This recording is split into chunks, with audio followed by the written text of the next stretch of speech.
बाबा को सलाह देने के लिए एक संदेशा भिजवाया एक दूत के द्वारा। तो दूत से कहा कि भाई तुम जाओ चुपके से। तो दूत यदि गाड़ी से जाता, 5 आदमी में होके जाता, तब पता लग जाता। कंस के चारों तरफ खुफिया लोग घूम रहे थे, तो कहाँ जाता है कहाँ जाएगा ये सब पता अगर कंस लगा लेता तो ठीक नहीं।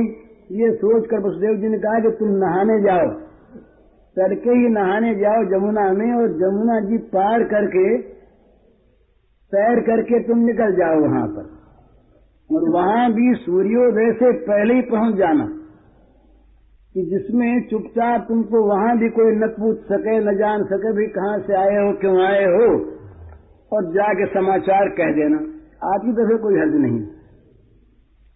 तो इस प्रकार से वो संदेशा लेकर के दूत पहुंचा। तो उस समय भी अंधेरा ही था, तो वो आया और आकर के चुपचाप वो नंद बाबा के यहाँ पहुंच गया। तो नंद बाबा जो है उस दिन ये रोज प्रातः काल ये भगवान नारायण का पूजन करते थे। इनके घर में नारायण की पूजा थी, उपासना थी। नंद बाबा भी यशोदा मैया भी बड़ी भक्ति के साथ नारायण की पूजा किया करते, तो ये पूजा में थे। पर इनकी पूजा का ढंग पलट गया। अब तक तो पूजा में इनका मन लगता था, अब जिसकी ये पूजा करते हैं वो स्वयं अंशी इनके घर आ गया बालक रूप में। इष्टदेव का ध्यान कर रहे थे, दिन भर तो बंधु बांधवों का स्वागत किया, सत्कार किया, आनंद नृत्य में योग दिया, नाचे गाए, अपरिमित धनराशि लुटाई। अब एकांत में उपासना के समय ये बैठे, तो आज का ध्यान उनका अनोखा हो गया। अब ध्यान करने लगे ये भगवान नारायण के मकर कुंडल ज्योति से उद्भाषित भगवान के कपोलों का, और इन्हें ध्यान आ गया वो अभी जो 6:30 पहर पहले जो इनके घर में प्रकट हुआ है उसके कोमल कोमल कपोलों का। अब वो भगवान नारायण की नासिका के बदले इसी की नासिका, इसी के नेत्र, इसी की वो कुंतल केश राशि, घुंघराले बाल छोटे छोटे से, ये नवीन नील कमल के समान इसका वर्ण श्यामल, बस यही इनके ध्यान में आ गया। बड़ी चेष्टा की। ये सबसे पहला अवसर है नंद के जीवन में। कहते हैं आनंद वृंदावन चपुकार कहते हैं कि नंद के ब्रजेश के जीवन में सबसे पहला अवसर है कि वे नारायण में तन्मय नहीं हो सके। सारी वृत्तियों को हटाने की चेष्टा की, पर वृत्ति तो हटेगा लग चुकी थी, वृत्ति कहीं बिखरी नहीं थी। बिखरी वृत्ति हो तो वृत्तियों को साधक योगी बटोरता है, और बिखरी हुई वृत्तियों को बटोर कर ध्यान की वस्तु में एकाग्र करता है। पर इनका ध्यान तो कहीं लगा हुआ है, सारी वृत्ति लगी हुई है। सोचा कि अब तो नहीं होगा, तो नारायण नारायण का स्मरण करके हाथ जोड़ के उठे, देखे तो सामने खड़ा है दूत, नीले कपड़े पहने हुए, तमाम ज्योति पानी में भीग रही, वो कुर्ता भीग रहा, और जान गए, पहचान गए, पहले का देखा हुआ था। तो डरे कि भाई ये क्यों ऐसे आया। बोले भाई सब कुशल तो है ना। तो दूत ने कहा हाँ कुशल तो है ही, पर जब तक कंस जीता है तब तक पूरी कुशल तो कहाँ है। तो उसने बताया कि अभी 7 पहर पहले की बात है, कंस के कारागार में महाराज की देवकी ने कन्या को जन्म दिया, और उस कन्या को कंस देवकी रोती रही छीन लाया, चट्टान पर उसे पटका, पटकते ही वो ऊपर उड़ी और योग माया देवी हो गई।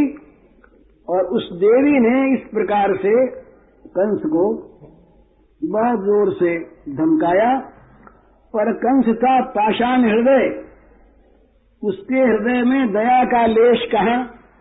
तो कंस ने देवकी की भर्त्सना की और लपक करके उस कुसुम सुकुमार जो बालिका रही, सद्योजात बालिका, अभी की पैदा हुई, उस बालिका को छीन लिया और वो जब देवी हो करके उसने कहा कि तू मुझे मार के क्या करेगा, तेरे जीवन को समाप्त कर देने वाला तो तेरे पूर्व जन्म का बैरी उदय हो चुका, प्रकट हो चुका।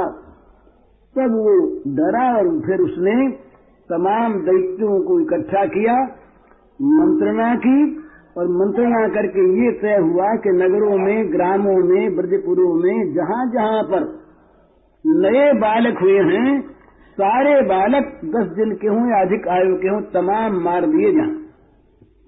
इस प्रकार से सलाह मशविरा करके और उसने तय कर लिया, सब तरफ राक्षस भेज दिए गए और संहार भी प्रारंभ हो गया। इसलिए वसुदेव जी ने कहलाया है कि 2 बात करनी है। एक तो सावधान रहना है, किसी प्रकार से भी कोई भी अनजान आदमी महल में घुस न जाए, और दूसरी बात है कंस को जरा राजी करना है। तो ये कंस के का कर्ग राज्य था, नंद बाबा का, कर देते थे, हर समय हर साल लगान देते थे, उपहार देते थे। तो कहलवाया कि अब की बार आदमी न भेजें,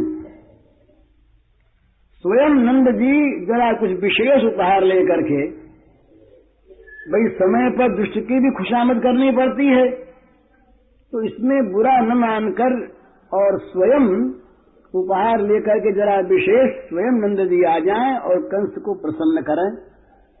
ये 2 बात कहलवाने के लिए उन्होंने मुझको भेजा है। तो उपनंदादि को भी सबको बुला लिया, सलाह हुई कि भाई बात तो ठीक है, कोई बात नहीं। अब नंद बाबा के मन में धुकधुकी ये किसको छोड़ के कैसे जाए, एक तो छोड़ा न जाए और दूसरे पीछे से कुछ हो जाए। तो उपनंदा जी ने कहा कि नहीं तुम जाओ, हम लोग सब देखेंगे, सब काम करेंगे, कोई बात नहीं है, तुम जल्दी से हो आओ।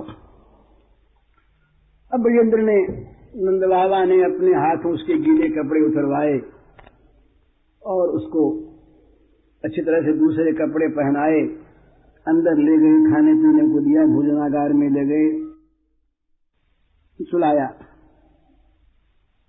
इस प्रकार दूत का काम हुआ।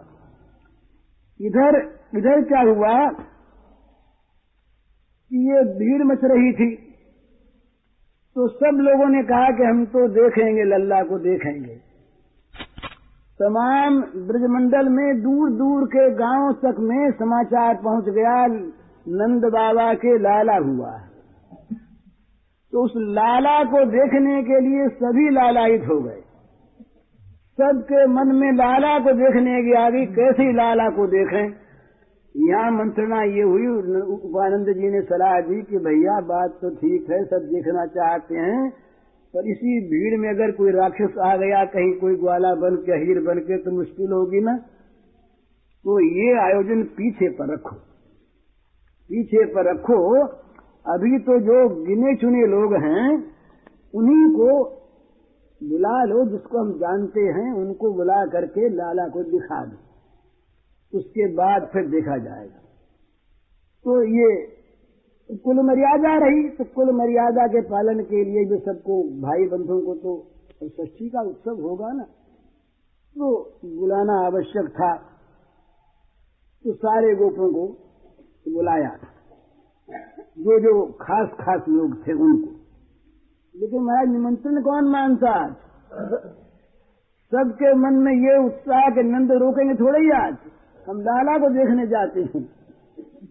और नंद बाबा का भी ये साहस नहीं कि किसी को रोक सकें। तो बस भीड़ लग गई। वो कहते हैं गोपाल चंपूकार, बड़े सुंदर बात, कि जैसे किसी सुंदर सरोवर में, सुंदर सरोवर के वक्षस्थल पर अगर कोई बढ़िया से बढ़िया कमल खिल जाए, ऐसा कमल जो रस से भरा हो, तो उस विकसित कमल को देख करके जैसे मधुलुब्ध भ्रमरे चारों तरफ से आ जाते हैं, बिना बुलाए उड़ उड़ करके। कौन आह्वान को देखता है? इसी प्रकार ये नंद बाबा के घर रूपी इस हृदय में जो ये परम कमल कुसुम उत्पन्न हुआ, इसका रस लेने के लिए और भ्रमरावली दौड़ी। तो है ही ये आज ये नंदकुल सरोवर में अनुपम सौरभशाली ये नील पद्म का जो विकास हुआ है, तो रसलोभी तमाम अधिकुल जो हैं व्याप्त चातुमुत्र षटपद गणा नाकार यत्यात्मना दौड़े आए, सब भीड़ लग गई। अब वो नंद नंदन को अपनी गोद में लिए वृद्धा उपनंद पत्नी मणिस्तंभ के सहारे बैठी। उसकी दाहिनी ओर जरा सा घूंघट निकाले, बड़े बूढ़े आ रहे हैं ना आज, तो अब गुंठनवती घूंघट निकाले बजरानी जी बैठी, और बजरानी के ठीक समीप में ही रोहिणी जी, ये रोहिणी जी घर के मालिक हैं आज, ये रोहिणी जी बैठी सुशोभित है, और इन तीनों को सब ओर से घेरे हुए ये ब्रज की वयोवृद्धा जो देवियां हैं, यशोदा मैया के समवयस्का, ये तमाम बैठी मंगल गीत गा रही हैं। और उपनंद जी अपनी पत्नी के बाईं ओर बड़ी विनम्र मुद्रा में खड़े हैं, और उनकी बाईं ओर ब्रजेंद्र श्री नंद बाबा अंजलि बांधे, सबको स्वागत करना है ना आने वालों को, तो हाथ जोड़े खड़े हैं, सबके सामने हाथ जोड़े खड़े हैं। और तमाम भीड़ लग रही है, गोप द्वार तक तमाम भीड़, पंक्ति लगी है जैसे यहाँ राशन की दुकान पर लगती है तो थोड़ी लगती है। इसमें लिखा है कि गोपों की अपार पंक्तियां खड़ी, पंक्तिबद्ध हो गए ना, ठीक व्यवस्था पूर्वक न काम करना है।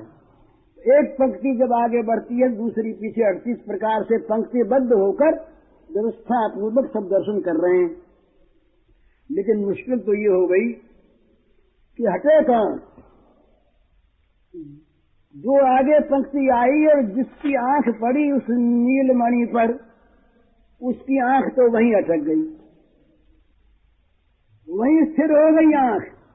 आंख हटना चाहती नहीं तो बदन हटे कैसे? तो उपनंद जी महाराज हाथ जोड़ते हैं, कहते हैं कि देखिए पीछे वाले जरा जल्दी कर रहे हैं, आप जरा सा दया करिए। तो देख चुके, बोले हाँ जाते हैं ना, तो क्या बिगड़ता है इसमें।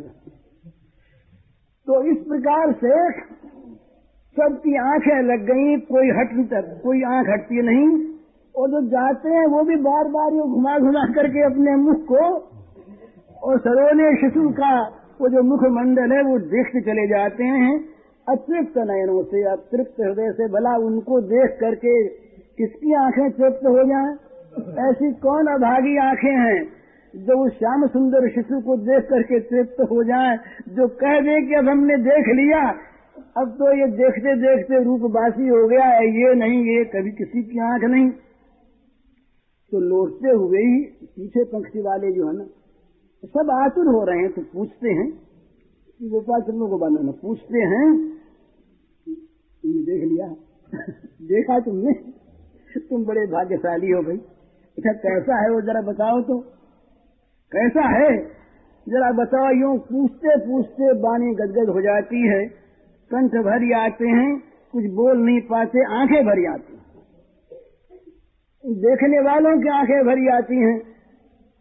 तो भरी हुई आंखें, यहाँ तो सब सजीव है ना, यहाँ तो सब के सब चिन्मय हैं, सबकी आंखें चिन्मय।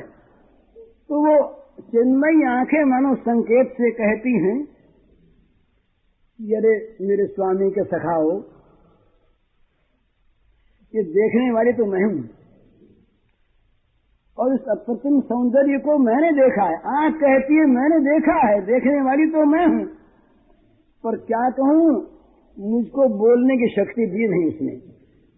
नहीं तो मैं बताती कैसा है, ये जबान क्या बतावे कैसा, इसने देखा नहीं, देखा है मैंने और मुझ में बोलने की शक्ति नहीं, तो मैं अपनी दीनता पर रोती हूँ।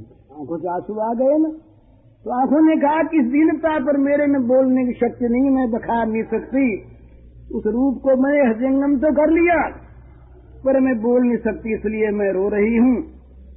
और अब तुम जाओ, तुमको भी दर्शन होंगे इस मेरे द्वारा ही, तो जाओ तुम जाके देखो कितना सुंदर है, कोई बता नहीं सकता। उस सौंदर्य का कोई वर्णन करे ऐसा जगत में कोई आज तक हुआ ही नहीं, हो सकता ही नहीं। इस प्रकार से तमाम भीड़ चली आ रही है, पंक्ति के बाद पंक्ति देख रही है। इतने में पौर्णमासी देवी आई। पौर्णमासी देवी आई, साथ में उनके वो मधुमंगल था ही जो भगवान का सखा रहेगा पीछे। तो ये आई, इसने आकर के इसको देखती तमाम को तो बस भी नहीं रही, और नंद बाबा को समाचार देने के लिए पहले आई थी कि अब तुम्हारे घर में श्याम सुंदर आने वाले हैं। तो ये जब आई तो सब लोग हट गए। ब्रजेश्वरी ने नमन किया, चरणों में प्रणाम किया, और फिर धीरे धीरे उस इंद्र नीलमणि को उठाकर छोटे से शिशु को और पौर्णमासी देवी के चरणों पर रख दिया। पौर्णमासी देवी बैठ गई और यशोदानंद के सिर पर हाथ रख दिया। उसी समय ये मधुमंगल जो रहा, ये बड़ा रसीला, बड़ा विनोदी, इसी का नाम मनसुखा पड़ा। तो बड़ा विनोदी ये मधुमंगल, और ये सब देखता जानता था। इसने कहा, अरे नंदरानी जरा देख तो सही ऊपर क्या तमाशा हो रहा है। उसको दिखाई दिया तमाम देवता अपने अपने वाहनों पर सब सवार हुए, ऊपर से तमाम स्तुति कर रहे थे, तमाम हाथ जोड़े खड़े थे। तो मधुमंगल ने कहा, अरे भैया देख तो सही, ये देख हंस, और ये देख वृषभ, और ये देख मयूर, और ये देख हाथी, और ये रथ, और ये गरुड़, देख तो सही तू। ये सब न मालूम ये कितने बाहर है, और इनके ऊपर देख कौन कौन सवार, देख कोई 4 मुंह है, और कोई के 5 मुंह है, और कोई कैसा, कोई नीला है, और कोई पीला है, और कोई लाल है, कोई सफेद है, कोई भस्मी रमाई हुई है। और देखिए कोई 4 हाथ वाला, कोई 6 हाथ वाला, कोई 6 मुंह वाला, ये न मालूम ये कौन कौन है, देख। और बोले मैंने पहले भी देखा था। मधुमंगल ने सुनाया अपना अनुभव कि मैंने पहले भी देखा था, एक बार जब ये होने वाला था तभी ये लोग आए थे देवताओं को स्तुति करने के लिए, तो वाहनों को छोड़ करके, और कारागार में पहुंचे थे ये। तो इसने कहा कि मैं इस ब्रजमंडल के आकाश में इनको उड़ते पहले भी देख चुका हूं, और आज तो ये सब खड़े हो गए। तो ब्राह्मण कुमार की बात सुनकर गोपिकाएं और नंदरानी ऊपर देखने लगी, इन्हें कुछ दिखा नहीं। तो नंदरानी के मन में भय आ गया कि कहीं कोई राक्षस न आ गया हो, वात्सल्यमयी है ना। तो पौर्णमासी देवी ने जब आंखें खोल करके कहा कि भय की कोई बात नहीं, ये अंतरिक्ष में देवता सब रहाई करते हैं, आया क्या, ये तो मधुमंगल बच्चा है। अंतरिक्ष में देवता सब रहा करते हैं, और इसके जरा दिव्य दृष्टि का उन्मेष हो गया होगा, उसने उनको देख लिया है, यूं कहकर आश्वस्त किया, और पौर्णमासी अपने गई। तो अब दूसरा दिन हो गया, रात्रि की 2 घड़ी अवशिष्ट है। अभी से ब्रजेंद्र नंदन के मथुरा जाने की तैयारी होने लगी। ब्रजेंद्र की भी इच्छा नहीं है, ब्रजरानी भी चाहती है नहीं जाए, पर कंस को राजी जो करना है। तो बड़ा उपहार लिया, छकड़े के छकड़े भरवा लिए गए। अब वो जब सब छकड़े भर गए, उनको खींच कर जो गोप हैं वो राजपथ पर, सड़क पर ला रहे हैं। और ब्रजेश्वर जो है बड़े जब बलवान जो गोप हैं उनको बुलाते हैं, तो सबकी पीठ पर हाथ रख के कहते हैं कि देखो भैया अब हम तो जा रहे हैं, हम तो जा रहे हैं अब, और अब तुम जो हो यहाँ के संभाल रखना। गोपान गोकुल रक्षायाम निरूप्य मथुरांगतः नंद कंसस्य वार्षिक्यम करम दातुम कुरुद्वः। तो नंद बाबा ने सब बलवान बलवान गोपों को बुलाया और बुला करके सबकी पीठ ठोकी, बड़े तुम बड़े बहादुर हो। ये किसी का उत्साह बढ़ाया जाए तो काम ठीक करता है, तो उत्साह बढ़ाया कि तुम बड़े बहादुर हो, सबके लिए स्थान निर्दिष्ट कर दिए, तुम अमुक जगह रहना, तुम अमुक जगह रहना, सब पहरा ठीक कर दिया। और प्रत्येक गोप के फिर कान में भी कुछ अलग अलग कहा कि देखना न मालूम किसी नए वेश में कोई आ जाए तो सावधान रहना, कहीं मेरी अनुपस्थिति में और कोई विपत्ति मेरे पुत्र पर आ न जाए। इस प्रकार पूरी व्यवस्था कर चुकने के बाद कंस का कर चुकाने के लिए ये नंद बाबा तैयार हुए। एक पहर दिन चढ़ने तक सारी तैयारी हो गई, तो नंद बाबा को बड़ी चिंता मन में। अब वो जहाँ पर अधिक प्रेम होता है वहाँ अनिष्टा शंका हुआ करती है, ज्यादा प्रेम जहाँ पर होता है वहाँ बुरी बात सोचती, कहीं कुछ हो न जाए, कहीं कुछ हो न जाए। तो सोचा मैं कंस के यहाँ जा रहा हूँ और कहीं कंस ही मुझे ही मार डाले तो मैं कहीं न देख पाऊं, फिर एक बार देख तो आऊं।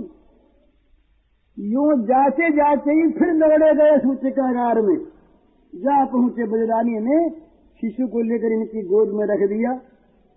वे बार बार उनका मुखचंद्र देखने लगे, पर अब कहाँ तक देखे, हृदय से लगा लिया, व्याकुलता और बढ़ गई। पास में दाई खड़ी थी, बड़ी बत्सला दाई भातुरी, तो वो बोली कि देख लल्ला, प्यार से, तेरे पिताजी तो अब जा रहे हैं मथुरा, जल्दी आवेंगे, तो तू जरा हुक्म दे दे इनको जाएंगे। दाई बोली लल्ला से कि लल्ला जरा हुक्म दे देना, तू ये तेरा हुक्म चाहते हैं।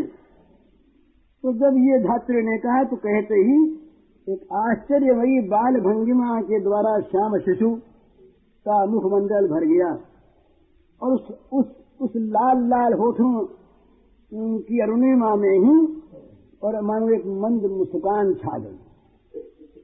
गोपेश ने देखा स्पष्ट कि इस श्याम नीलमणि के मुख पर हंसी आ गई है। तो इस मुस्कान ने तो बस उनकी चिरस्थिर बुद्धि को चंचल बना दिया।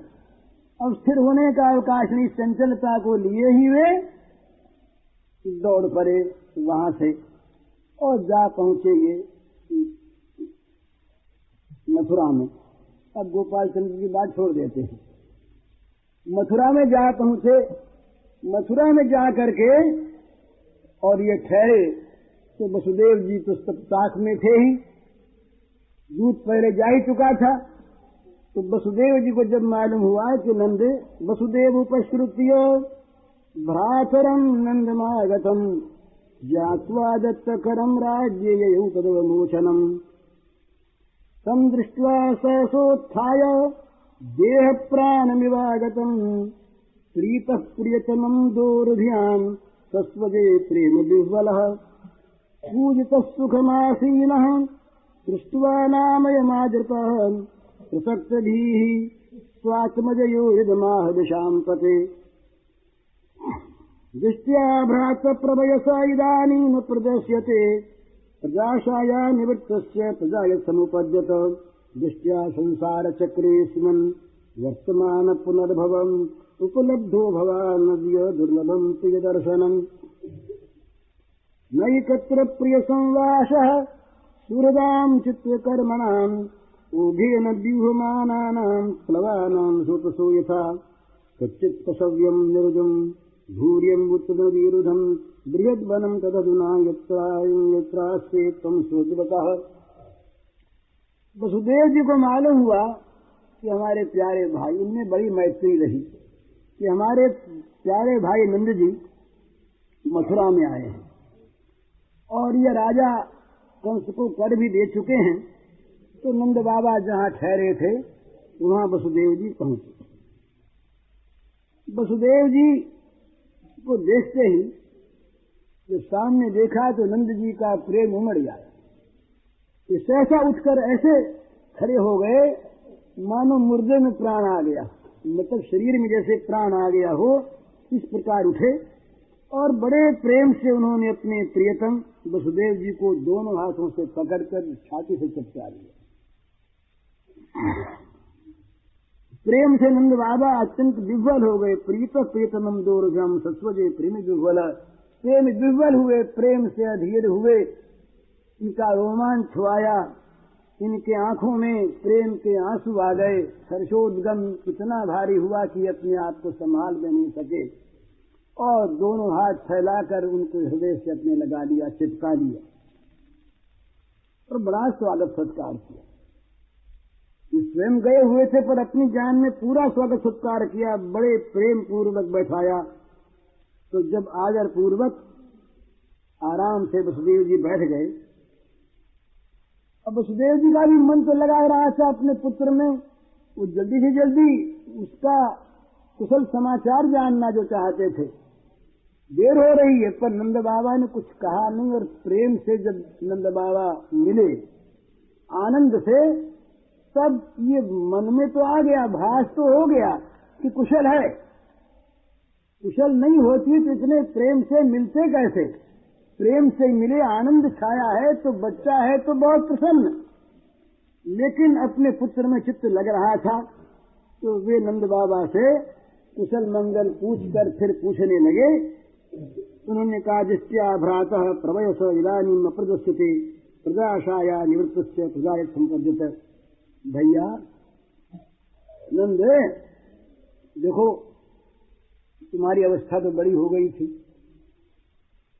और अब तक तुम्हें कोई संतान हुई नहीं, यहां तक कि संतान की आशा भी नहीं रह गई।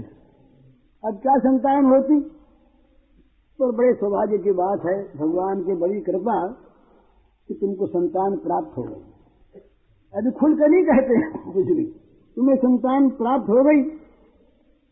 और फिर ये भी बड़े आनंद की बात हुई, दृष्टिया संसार चक्रे स्मिन वर्तमान पुनर्भव उपलब्ध भगवान दुर्लभम प्रिय दर्शनम।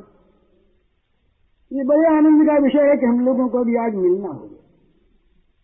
संसार में सच्चे प्रेमियों का मिलना जो है ये बड़ा दुर्लभ है। तुमको संसार का मिलन कुछ मिलन है ही नहीं। और यहाँ जो प्रेमी हैं, जिन्होंने परस्पर एक दूसरे के लिए अपना त्याग कर दिया है, उनका नाम प्रेमी। प्रिय प्रिय प्रिय कौन?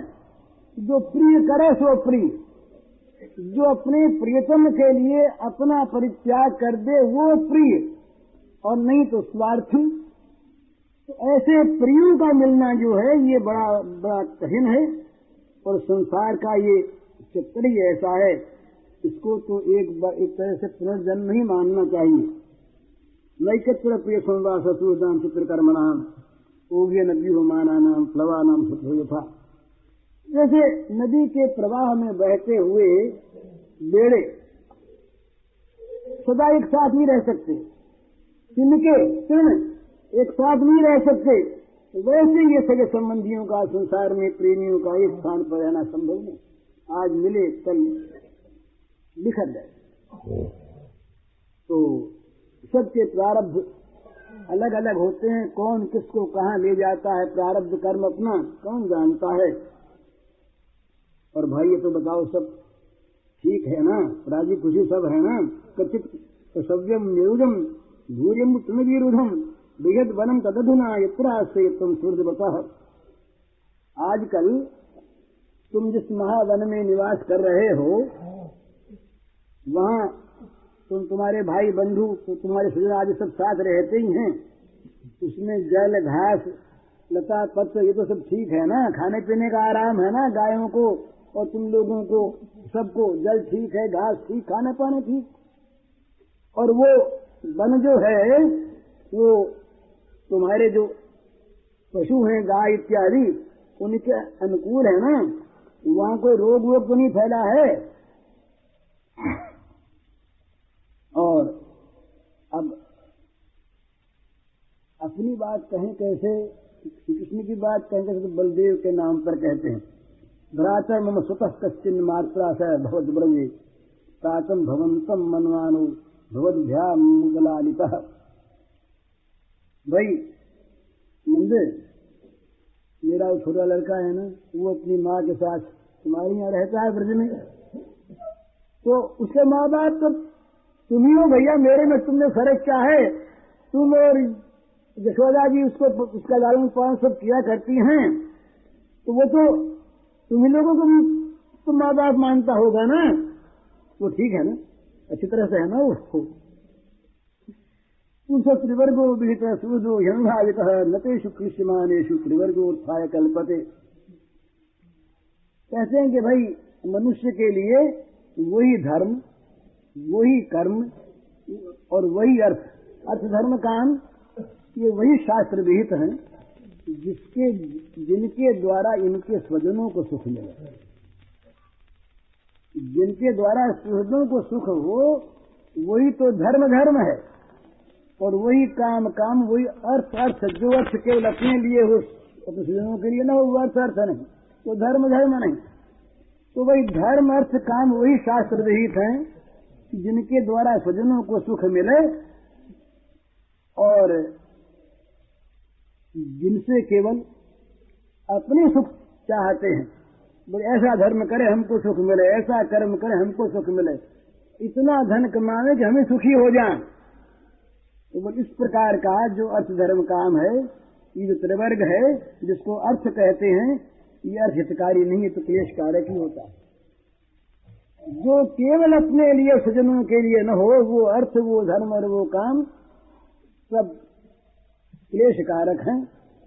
तो प्रकारांतर से कहते हैं कि तुम मेरे बंधु हो और रोहिणी जी तुम्हारे यहाँ रह रही हैं, और बलदेव जो है वो तुम्ही को माँ बाप मानता है, तो तुम धर्मात्मा हो ही, तुम्हारा तो अर्थ धर्म काम सारा शास्त्र विहित है ही, तो सब मंगलमयी होंगे, तुम मंगल ही करोगे।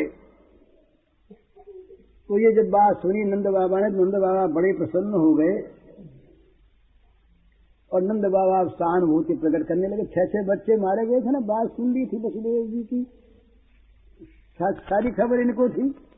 तो नंद जी ने सहानुभूति प्रकट करते हुए, संवेदना प्रकट करते हुए कहा, अहो ते देवकी पुत्राः कंसेन बहवो हताः एका वशिष्ठा वरजा कन्या 7 दिवंगता यूनम यदृष्टिनिष्ठो यमदृष्टि परमो जनः अदृष्टमात्मरस्तत्वं यो वेद न समुह्यति।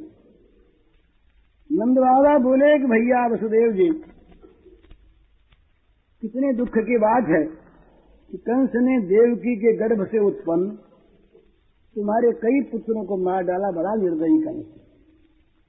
और बेचारी छोटी सी एक कन्या बच रही थी, वो क्या उसे मार डालती? पर वो कन्या भी स्वर्ग से धार गई, उसके हाथ से न बच सकी। तो भैया क्या बताएं, इसमें तो संदेह की बात नहीं कि प्राणियों का जो सुख दुख है ये सारा भाग्य पर निर्भर करता है। कोई बचा नहीं सकता, कोई मार नहीं सकता, भाग्य ही प्राणी का एकमात्र आश्रय है।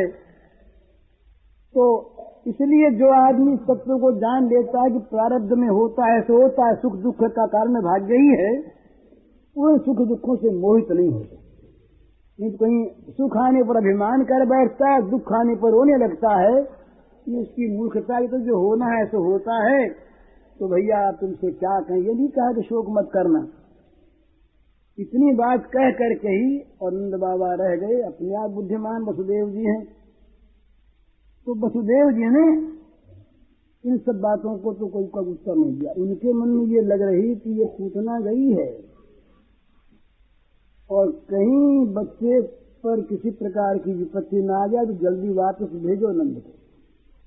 तो सारी बातें सुनी अनसुनी करके किसी का उत्तर न दे करके और वसुदेव जी बोले, करो वही वार्षिको दत्तो राज्ये दृष्टा वयम सबह निःस्थेयम गोकुथम संतुत्पाताश्च गोकुले।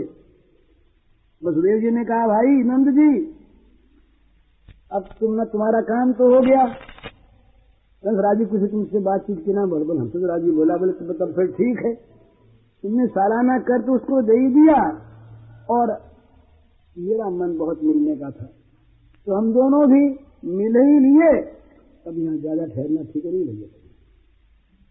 गोकुल में बड़े बड़े उत्पात हो रहे हैं, कह दिया, बड़े बड़े उत्पात हो रहे हैं, तो तुम जल्दी से गोकुल लौट जाओ। सुखदेव जी कहते हैं, इति नंदादेव गोपा प्रोक्ता से छोड़ना ययु अनुभिरुद्युक्त तनुज्ञात गोकुलम। सुखदेव जी बोले, परीक्षित, जब वसुदेव जी ने इस प्रकार कहा तो नंदा आदि ने सोचा कि जल्दी चलना चाहिए, तो गोपों ने उनसे अनुमति लेकर के छतरे जोड़ लिए और सब के सब सवार होकर के गोकुल की तरफ चल दिए। 5वां अध्याय समाप्त। अब शुरू होता है पूतना प्रकरण, पूतना उद्धार। ये 6ठे अध्याय में है और 6ठी का ही दिन है। श्री शुकवाच नंद पथिवत शौरे नम्रसे चिंतयन् हरिं जगाम शरणमुत्पातागम संकटः कंसेन प्रहिता घोरा पूतना बालघातिनी शिशुश्चार निघ्नन्ति पुरग्रामवर्गादिषु यत्र श्रवणादीनि रक्षोघ्नानि स्वकर्मसु कुर्वन्ति सात्वतां भर्तुर्यादिधान्यस्य तत्त्वहि सा खेचर्येकरूपस्तेत्य पूतनानन्द गोकुलम् जोषित्वा मायात्मानं प्राविशत् कामचारिणी। अब पूतना उद्धार पर देर तो लगेगी और कुछ विस्तार से बातचीत हो जाए वैष्णव तोषणी के अनुसार। कहते हैं अब ये 5 अध्यायों में 4 अध्याय निकल गए इतने तो ये कहते हैं कि भाई श्री कृष्ण के जन्म के दूसरे दिन कंस ने अगासुर, बकासुर, बक, प्रलंब, केशी, धेनु इत्यादि सारे असुरों को इकट्ठा किया और मंत्रणा की, और ये तय हुआ कि 10 दिनों के अंदर मथुरा मंडल में जितने भी बालक पैदा हुए सब मार दिए जाएं। उसी दिन से काम शुरू हो गया। लेकिन आश्चर्य की बात ये हुई कि मथुरा मंडल में जितने कृष्ण भक्त थे रहने वाले, उनमें से किसी का बच्चा नहीं मरा। एक भी शिशु इनका नहीं मरा। जितने असुर भावापन्न व्यक्ति थे, अब ये जितने राक्षस गए मारने के लिए, उन लोगों को उनका घर तो दिखा ही नहीं। और जो कंस पक्षीय लोग थे, जो कंस के दल वाले, उन्हीं का घर दिखा। तो उनके बच्चे बड़े होकर असुरी तो बनेंगे ना। असुरों के द्वारा असुरों का विनाश कराया योग माया ने। योग माया ने वहाँ इस प्रकार की व्यवस्था की, इनकी आंखों पर इतना जादू फेर दिया कि श्री कृष्ण के भक्तों का जो घर था जहाँ बच्चे हुए, वो तो इनको दिखे ही नहीं, याद आया ही नहीं, उधर मुंह ही नहीं गया इनका। और जो कंस के पक्ष वाले जितने लोग थे, जिनके यहाँ बच्चे हुए थे, वो सब दिखाई दिए। उनके घरों में ये सामान घुसे और उन्हीं के बच्चे सब मारे। तो ये श्री कृष्ण जन्म के 6ठे दिन ये गोपराज नंदनंदन, ये नंदराज जो हैं, ये कंस को कर देने के लिए गए और ये कंस को कर दे दिया। उसी दिन पूतना बालघातिनी राक्षसी को रात्रि के समय भेजा गया। पूतना को भागवत में खेचरी कहा है। तो पूतना जो है ये कामचारिणी थी, माने मन माना वेश बना सकती थी, राक्षसी थी ना, तो जिस प्रकार का चाहे उस प्रकार का वेश धारण कर सकती थी। तो ये उलूकी घुघुनी उलूकी के रूप में ये रहती, बहुत लंबी चौड़ी रही, बड़ी विशाल रही। तो ये उड़ करके गोकुल में पहुंची और वहां जा करके इसने रूप धारण किया, बड़ा सुंदर। तो इसने रमणी का रूप धारण किया। ये कथा आती है कि महाराज बलि के यहाँ जब वामन जी गए छोटे से सुकुमार बच्चे होकर, दान देने के लिए उस समय उनके लड़की थी बलि के रत्नावली। इस छोटे से बच्चे को जब देखा उसने, तो उसके मन में बच्चे के प्रति स्नेह पैदा हो गया, बामन के प्रति। कथा कर संहिता में ब्रह्मवती में तो बच्चे के प्रति स्नेह पैदा हो गया। उसके मन में आया कि ये अगर मेरा बेटा होता और मेरे स्तन का दूध पीता तो बड़ा आनंद आता। ये उसके मन में मातृभाव पैदा हो गया। जो मातृभाव करके उसने बामन की ओर देखा तो बामन भगवान तो सब जानते थे, उन्हें कह दिया तथास्तु, मन ही मन कह दिया कि होगा। इसके बाद जब बामन भगवान ने 3 पैरों से सारी पृथ्वी को माप लिया, सारे त्रिभुवन को माप लिया और बलि को बांध दिया, तो उसी रत्नावली का भाव बदला। उसके मन में द्वेष आ गया। उसने कहा कि अगर ये मेरे स्तन को पीता तो मेरे स्तन का जहर देकर इसको मार डालती। तो भगवान ने कहा कि आधी बात तुम्हारी ये भी सत्य होगी, मार को ही डालोगी पर जहर पिलाओगे जरूर। लेकिन उसके मन में जो मातृभाव आया संकल्प से ही, तो भगवान ने ये सोच लिया, उस निश्चय कर लिया कि इसको माता की गति देनी है। तो ये ब्रज में आकर के ये जो देवी का रूप बनाया इसने, इसका ये अर्थ नहीं कि ब्रज में कोई माया चल सकती है। जहाँ मायापति स्वयं हो वहाँ माया चल नहीं सकती, क्योंकि माया ही चलती, दूर दूर माया रहती है। पर भगवान की योग माया जब स्वयं चाहती हो कि यहाँ ये माया ऐसी ही बने, नहीं तो उसका उद्धार कैसे होता। इसलिए ब्रज में भी भगवान की आज्ञा से, भगवान की सम्मति से ही ये सारी लीला पूतना की संपन्न हुई।